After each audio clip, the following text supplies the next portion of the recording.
We have written requesting for an appointment with His Excellency the President so that we as the Commission can have a dialogue to discuss and find out what is the real issue.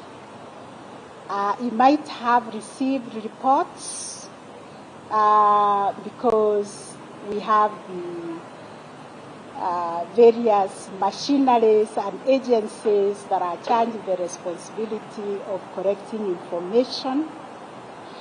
And we would like to engage him so that he can give us that information.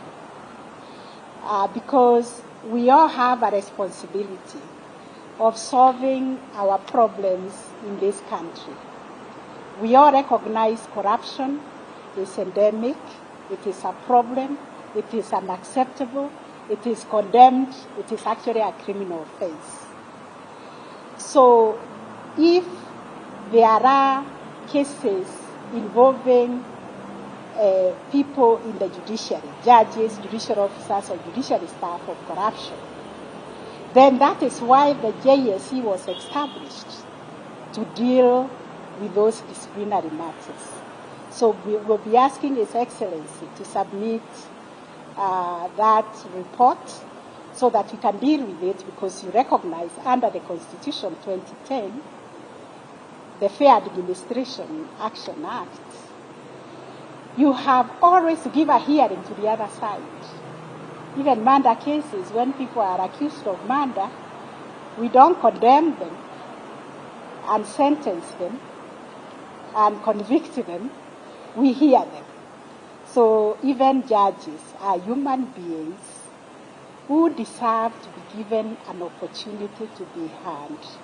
And judges get hurt, especially when their names are dragged in public and they are condemned as corrupt, and there is no evidence that has been presented to them to respond.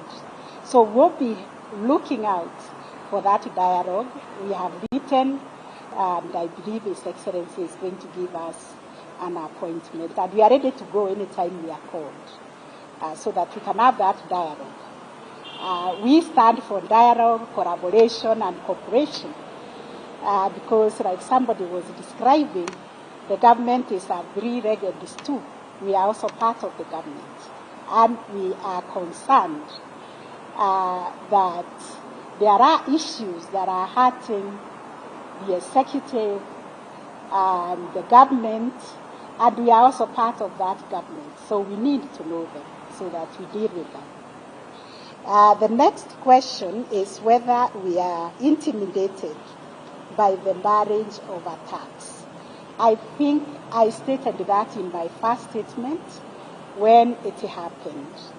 I said when judges are attacked publicly and they are hearing a matter, live matters, they feel intimidated. They feel harassed. They feel like they are being ordered to rule in a certain way. Actually, they get embarrassed. Because if you rule this way, they will say it's because you are told off. If you rule the other way, it's like, look, we told you. You see? So this is why we have a principle in law that is called sub judice.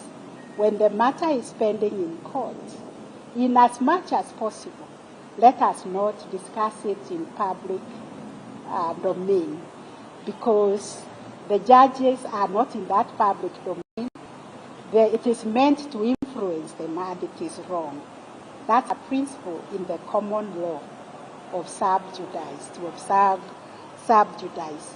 So I would urge our politicians to stop discussing live matters in public, to allow the judiciary, to allow the judges and judicial officers to engage with the matters objectively and deal with those matters according to the evidence and according to the law.